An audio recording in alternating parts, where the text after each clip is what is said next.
What to do with a girlfriend who likes to break up? Willow is breaking up with me again. This is already the 88th time this month that she's brought up breaking up with me. This time, I still wanted to do as usual. First, go to the riverbank to be sentimental. Then go back and write a reflection and reconciliation essay. But I found the river breeze was so cold. It made me curse loudly. Couldn't feel sad at all. No choice. I decided to go back and write the essay. However, as soon as I got home, my boss called, asking me to go on a business trip immediately. Later, I was busy for over a month. Just as my career was about to enter a second spring, I received a call. Willow asked, "Why aren't you coming to comfort me yet?" I was speechless. I said, Sorry. I've been too busy and forgot. How about we just break up?" Chapter 1. Friends were chatting, and someone teased, "George, you've been together for so many years. When are you planning to get married?" I glanced at Willow, who was about to speak. But Willow snorted coldly and interrupted. "Let's see when he can prepare the 700,000 yuan bride price." She paused and looked at me, saying, "Also, I already told Makoto to be the best man." This sentence left me speechless. I didn't know whether she was pushing me to prepare the bride price or wanting her childhood friend Makoto to be the best man. I took a sip of water and said, "I've already prepared almost all the bride price. But as for the best man, a few of my brothers have said they want to come. They're my college roommates, so I don't need to trouble Makoto." Willow didn't even look at me and said, "Then just add another best man." I sighed and said, "I can't. You know the traditional expectations. I have 4 roommates, and the number of groomsmen and bridesmaids can't be odd. It's considered unlucky." She became a bit irritated and said, "Then just find another one. Makoto is so enthusiastic. How am I supposed to tell him otherwise?" The surrounding friends had already fallen silent. Such inexplicable quarrels between us were no longer surprising to them. They never got involved because I always apologized meekly. When Willow gave me the cold shoulder for 2 days, I would simply reconcile. No one wanted to play the clown in such a relationship.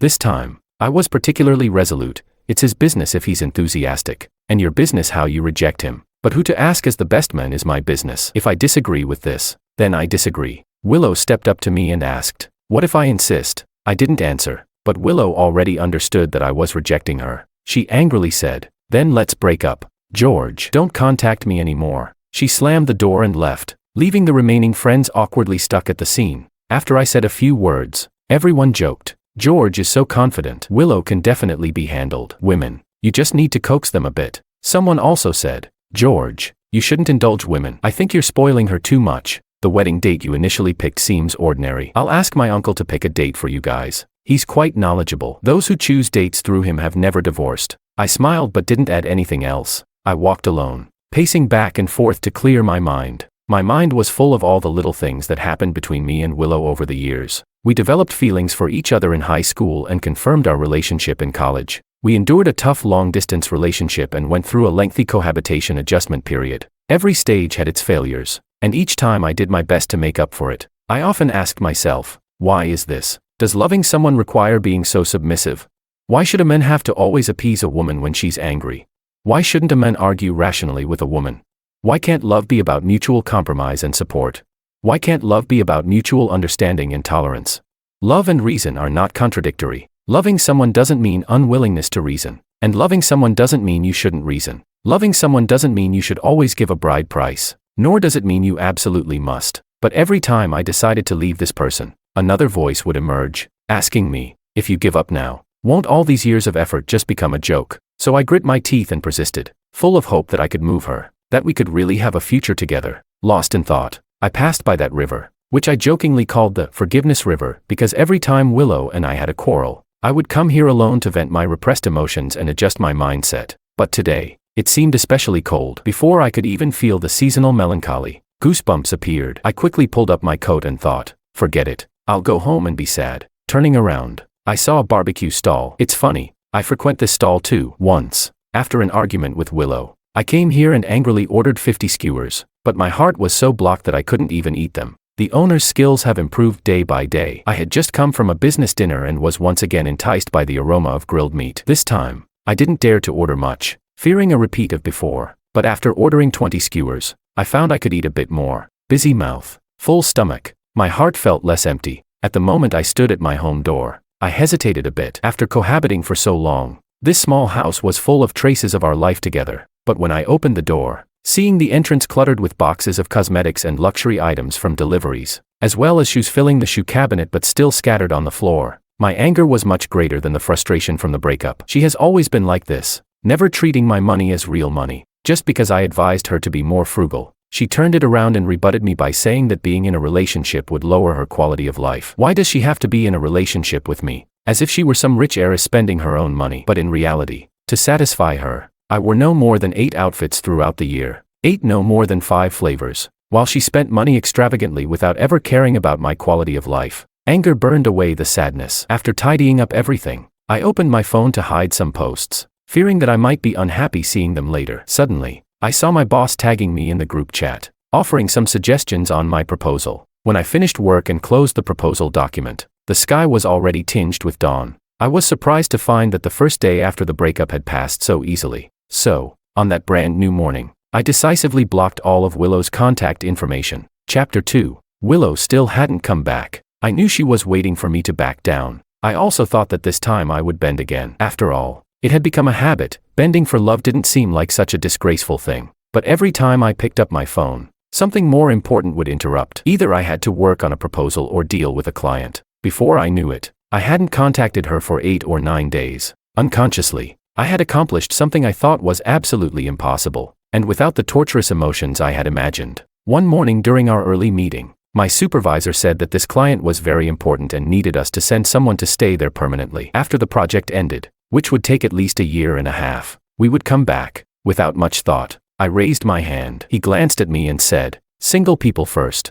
I immediately replied, "I'm single." The entire meeting room burst into laughter. It couldn't be helped. Everyone was already familiar with the heroic tales between me and Willow, but after asking for a long time, the supervisor still couldn't find anyone else willing to go. After all, leaving the main office meant that after the year and a half, my status might become awkward. For future career planning, this wasn't the optimal solution. But for me, aside from temporarily leaving Willow and having a clearer perspective on my feelings, the more important thing was that the client was located in Sea City, a place I had always wanted to visit. However, Willow was never willing to leave here. To her, no place was more comfortable than staying here, so she never agreed to go. Even when I suggested traveling, she firmly refused to go to Sea City. Friends said she was afraid that if I went, she wouldn't want to come back. Hearing that, all I could do was smile. In the end, the supervisor decided it would be me who goes. After all, forcing something rarely works out well. Before departure, he repeatedly reminded me, "You must not quit. No matter how things develop with your girlfriend,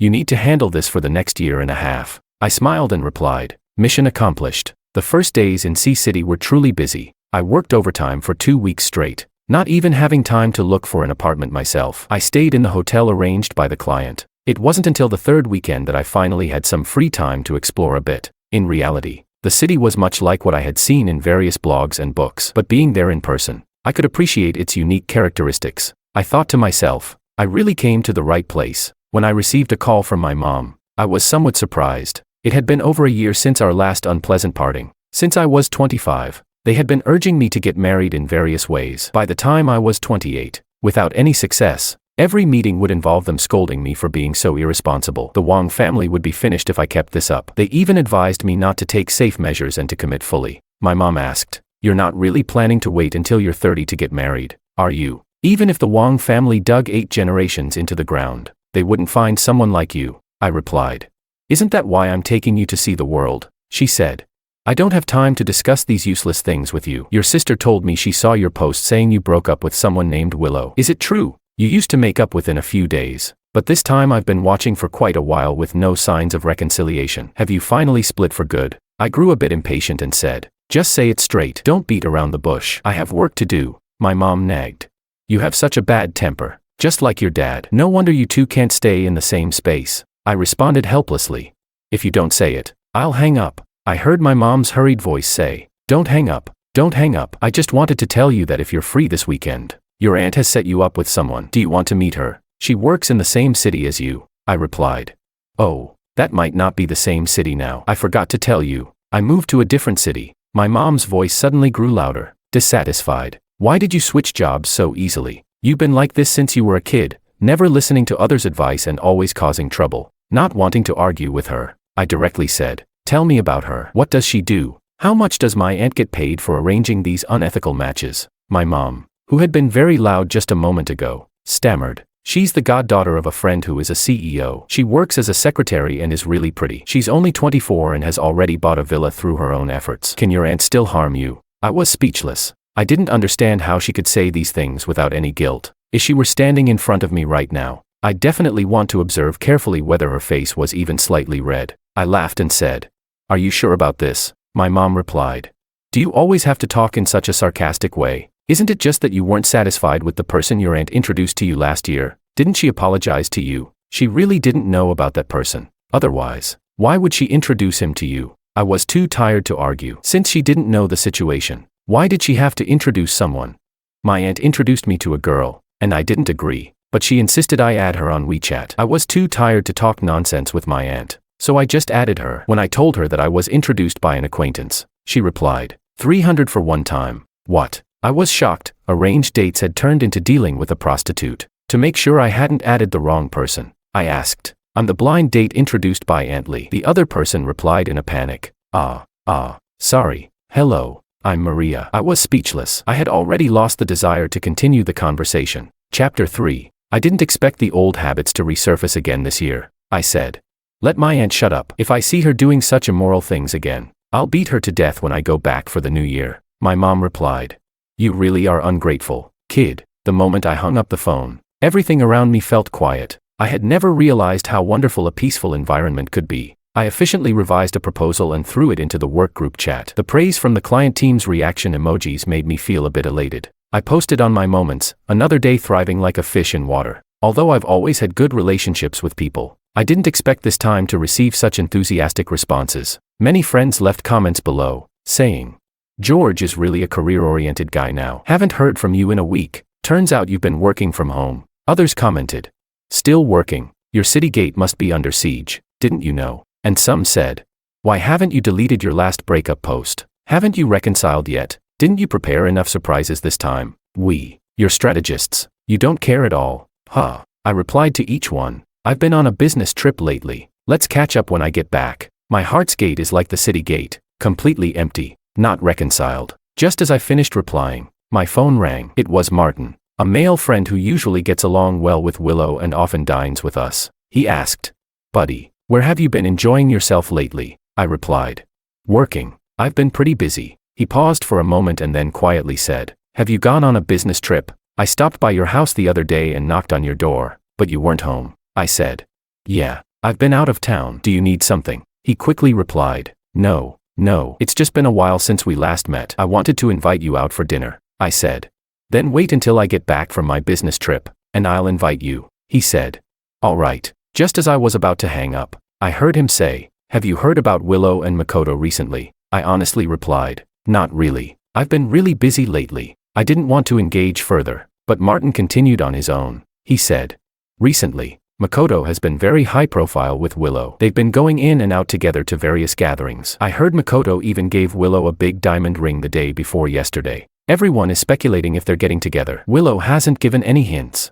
so we all assume she's still waiting for you to apologize. I suddenly laughed and, taking advantage of the silence, retorted, what did I do wrong? He paused for a moment and said, wasn't it always you who apologized first each time? I laughed and said, I apologized because I still cared. What if I didn't care at all? I heard a loud door slamming on the other end, followed by Willow's best friend calling out, Willow. The guy awkwardly hung up the phone. Chapter 4. I didn't expect this year to bring back the old habits. I said, let my aunt shut up. If I see her doing such unethical things again, I'll beat her to death when I go back for the new year. My mom replied, you really are ungrateful, kid. The moment I hung up the phone, everything around me felt quiet. I had never realized how wonderful a peaceful environment could be. I efficiently revised a proposal and threw it into the workgroup chat. The praise from the client team's reaction emojis made me feel a bit elated. I posted on my moments, another day thriving like a fish in water. Although I've always had good relationships with people, I didn't expect this time to receive such enthusiastic responses.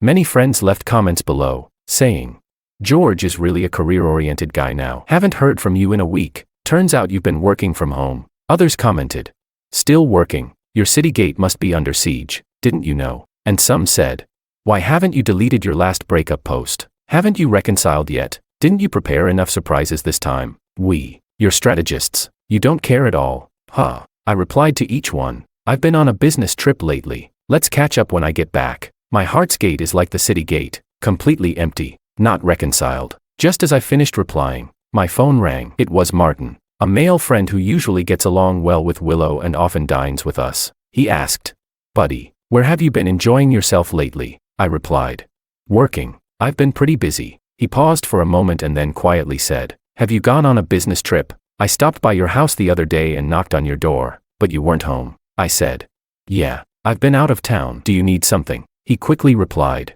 No, it's just been a while since we last met. I wanted to invite you out for dinner." I said, "Then wait until I get back from my business trip, and I'll invite you." He said, "All right." Just as I was about to hang up, I heard him say, "Have you heard about Willow and Makoto recently?" I honestly replied, "Not really. I've been really busy lately." I didn't want to engage further, but Martin continued on his own. He said, "Recently, Makoto has been very high profile with Willow. They've been going in and out together to various gatherings. I heard Makoto even gave Willow a big diamond ring the day before yesterday. Everyone is speculating if they're getting together. Willow hasn't given any hints, so we all assume she's still waiting for you to apologize." I suddenly laughed and, taking advantage of the silence, retorted, "What did I do wrong?" He paused for a moment and said, "Wasn't it always you who apologized first each time?" I laughed and said, "I apologized because I still cared. What if I didn't care at all?" I heard a loud door slamming on the other end, followed by Willow's best friend calling out,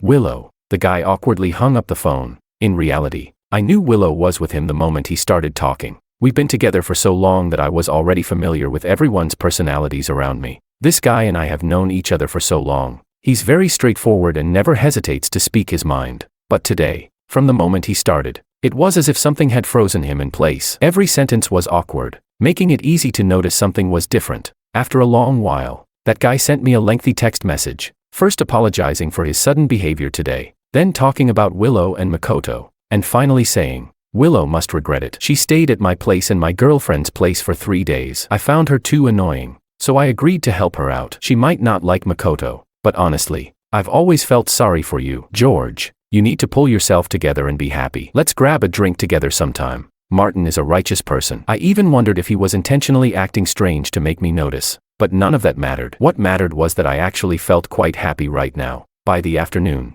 my phone showed the first blocked call. It was from Willow, now in my blacklist. It's funny, I've been away for almost a month, and this was the first time Willow called me after her attempts to probe through friends failed. I suddenly felt that the past 10 years were truly filled with things not worth it. Then, a text from an unknown number appeared, saying, "George, where did you put my suitcase?" George, oh George, this is the woman you've loved for 10 years. In front of you, she always remains so aloof. Even when she wants to give you a hint, she's so haughty. I didn't reply to that message, but after the evening meeting ended, I carelessly answered the call. I heard Willow's familiar voice on the other end, her cool tone mixed with a hint of anxiety. She asked, "Where are you?" I replied, "At work." She asked, "Why did you block me?" I answered, "Because we broke up." Her voice raised a bit as she asked, "You broke up and then blocked me? Why didn't you block me the other times when we broke up so many times before?" I calmly retorted, "How do you know I didn't block you before? After we broke up, when did you ever call me? Every time. Wasn't it me apologizing and asking to reconcile?" She asked again, "Where are you?" It was just quitting time, and colleagues were greeting me, saying they were leaving first. I got distracted and greeted them, not noticing the silence on the phone. After a long while, I realized the call was still connected, so I whispered, "Hello." She said, "This is the first time you've ignored me for someone else." There was no way to argue or even needed to argue. She asked, "Did you go to see City?" I heard someone speaking with that accent just now. It's not a secret that can't be spoken about. If she went to my company, she'd know. So I openly admitted, "Yes, I'm here on a business trip." This time, her voice was noticeably downcast. She said, "You never used to go on business trips. You said if you go, no one will take care of me. You always put me first." I couldn't help but laugh and cry at the same time. A wave of indescribable emotion surged through me. I told myself, "George, you're really being too submissive. Can you please take better care of yourself in the future?" So I said, "Didn't you say that if we break up, we shouldn't contact each other anymore?" "I'm just following what you said. Since we're not in contact, there's no need for me to cancel my business trips, right? You know, over the years, I've given up many opportunities for you." She hesitated. "But," I asked. "But what?" She hesitated for a long time but ultimately didn't say anything. After a prolonged silence, I hung up the phone. Chapter 5. This was a call cold enough to chill one's heart. She clearly sensed my departure, yet couldn't utter a single word of pleading. Fortunately, during the long passage of time, I had already mentally prepared myself. Or rather, my battered heart had fully hardened. I wasn't sad anymore. I just felt relieved. I hoped that all the past could end with this one call. On the day I rented an apartment in Sea City, I invited my usual workmates to a housewarming gathering. As our group laughed and chatted while leaving the company, someone outside caught my eye. A colleague joked, "I've never seen such a beautiful woman in this building." Following their gestures, I looked over and saw Willow standing among the crowd. I hadn't seen her for about a month since we graduated from college and ended our long-distance relationship. We had never been apart for so long that I felt it wasn't a big deal. She slowly walked towards me, her eyes cast downward. The colleagues around us glanced at us with a hint of gossip, and someone tactfully said, "Looks like George is busy tonight. Maybe we'll get together another day." It was the first time I felt that people being too considerate wasn't a good thing, but Willow clearly didn't think so. She shyly said goodbye to my colleagues. Only after everyone had left did she ask, "George, why haven't you come to comfort me yet?" At that moment, I felt all the blood in my body freeze. I had exhausted all my strength to support such a selfish and willful lover. She had come to find me. We could have talked things out calmly, but instead, she insisted on asking why I wasn't going to comfort her. Why not comfort her? Why was it me who should comfort her? Why should I comfort her? Go comfort your father at home instead. Is it that in a relationship, one concession leads to perpetual subservience? But didn't I love her hard and desperately to gain respect in our love?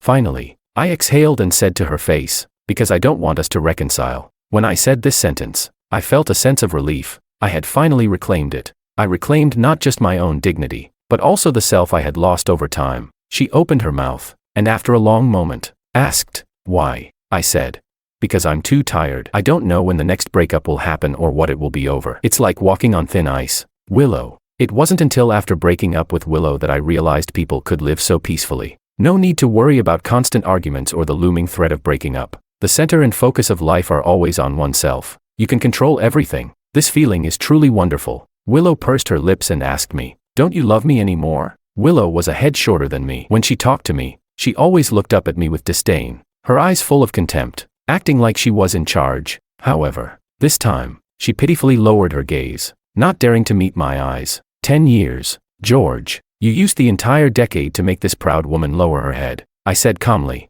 Probably because I don't love you anymore. She came up to grab my sleeve, slightly agitated, but I pushed her away. Her posture hurt me, and her eyes were filled with sadness. She said, "You pushed me." I sighed and said, "Do you remember how I used to seek reconciliation with you every time?" Willow was a very proud person, and she had been pampered since childhood. Back then, I pursued her. It seemed like our destiny was scripted from that moment on. When she threw a tantrum, I laughed. When she argued, I soothed her. When she ran away, I chased after her. Countless times, she threatened to break up over the smallest things. Even once when she watched a short video and asked me questions, if I didn't answer as she wanted, she would threaten to break up. At this stage, I could no longer think about the past in detail. Otherwise, I would always feel like I was under a curse or had lost my mind. When she heard me mention this, she first froze for a moment, then remained silent for a long time. Yes, she probably understood that it wasn't very dignified. I said, "Miss Lu, before asking someone a question,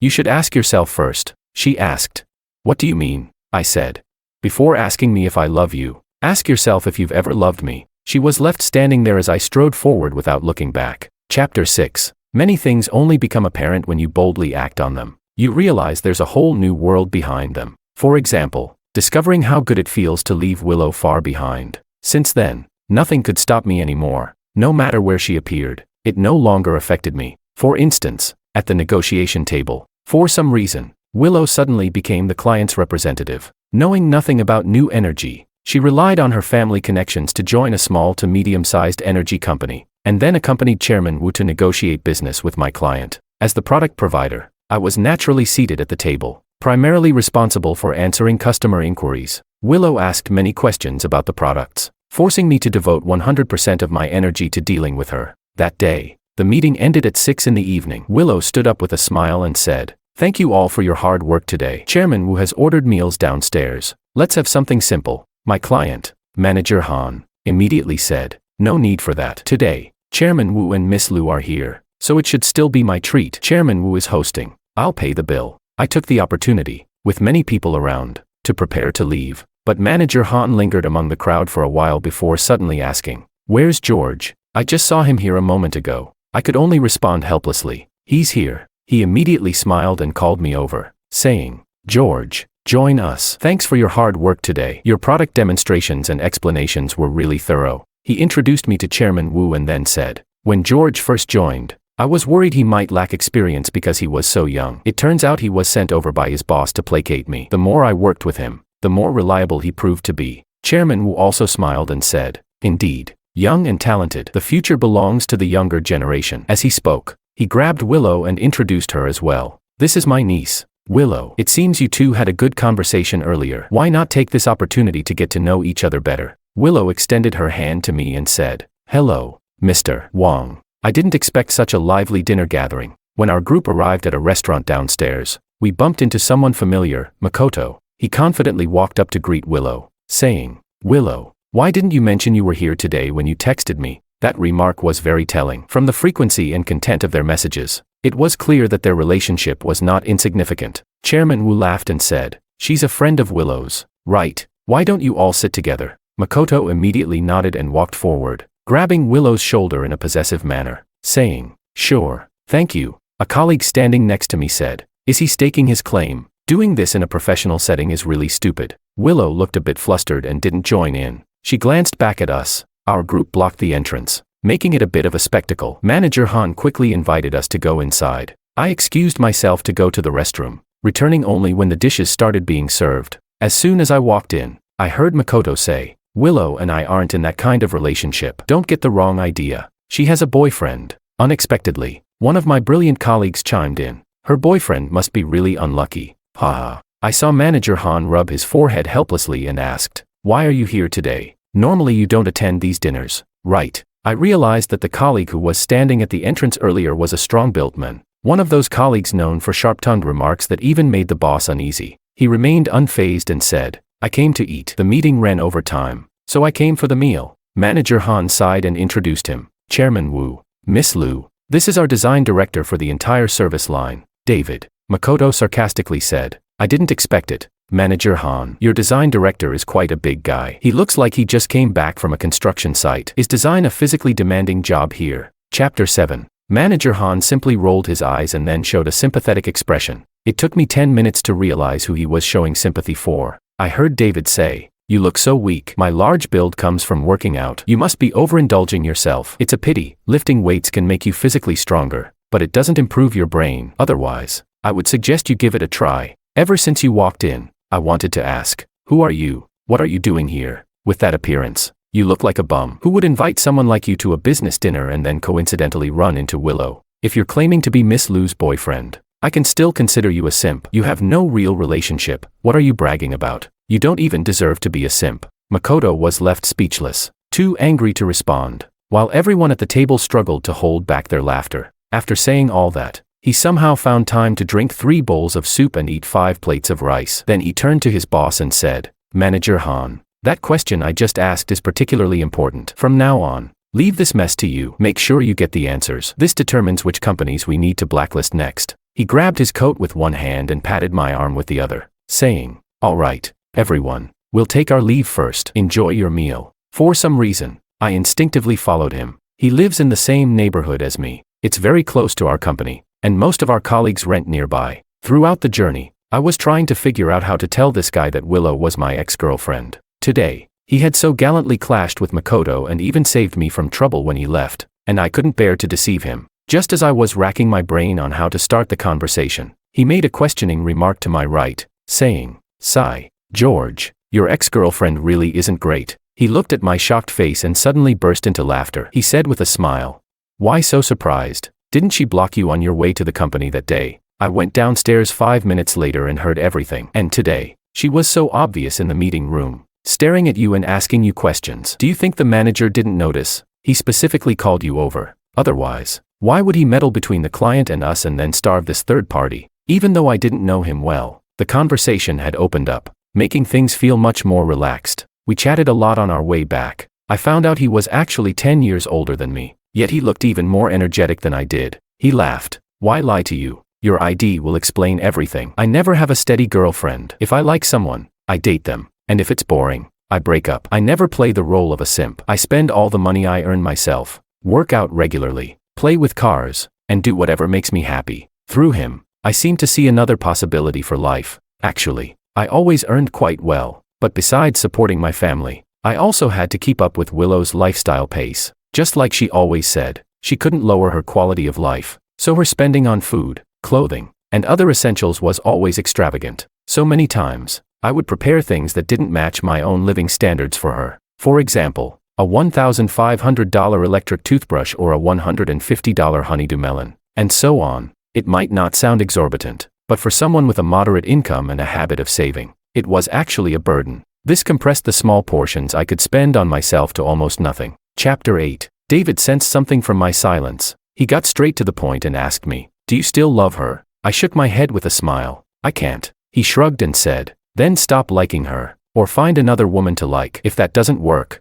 change again. How about having a brother introduce someone to you?" As we walked and talked, we discovered that we lived in adjacent buildings. When we said goodbye, he waved and said, "Let's go out for drinks another day. Let's have a good time tonight." Looking into his sincere eyes, I asked, "Tomorrow?" He immediately replied, "Sure. Wait for me after work tomorrow." When I got home, I opened my phone and saw my colleagues discussing the matter in our group chat. Someone said, "Damn, it has to be David. Not only did he punish Manager Han, but now he even dares to take on clients." David replied, "If you have the guts, let him fire me." A colleague responded, "Haha, stop it. He doesn't even come to work to avoid bothering you. How could he fire you? David is the only all-rounder on our company's service line. In other words, from design to development and production, he can handle everything by himself and does it very efficiently." David added, "Of course, I have a new service line launching tomorrow. Otherwise, I couldn't be so bold. Haha, no company would let go of such a talent. Being irreplaceable is your core competitive advantage."